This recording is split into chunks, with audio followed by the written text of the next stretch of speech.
Okay, today we're going to talk briefly about are there different kinds of rotator cuff tears. Without question, all tears are not the same. Describing them, however, and putting them into neat little categories have proved to be a bit of a challenge. Many different classification systems have been proposed, and in fact, about the only thing that can be agreed upon by researchers is that there's no perfect way yet to classify all the different kinds of tears. Having said that, there are a couple of basic descriptions you'll commonly hear. First is known as a partial thickness tear.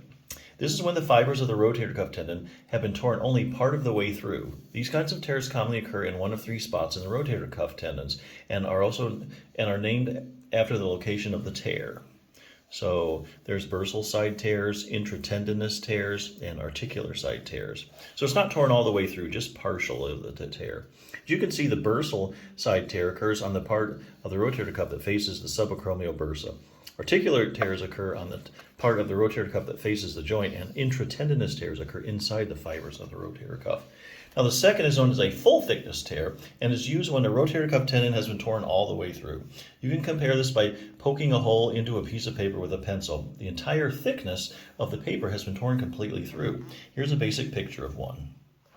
So here again, it just goes all the way through. Looking at the right, okay. Also be aware that tear size is also measured in centimeters. So now that you are in the know about rotator cuff muscles and tendons and what a partial and full thickness tear is, it will make much more sense when you hear a medical professional say the patient has a 2 centimeter partial thickness tear in their supraspinatus.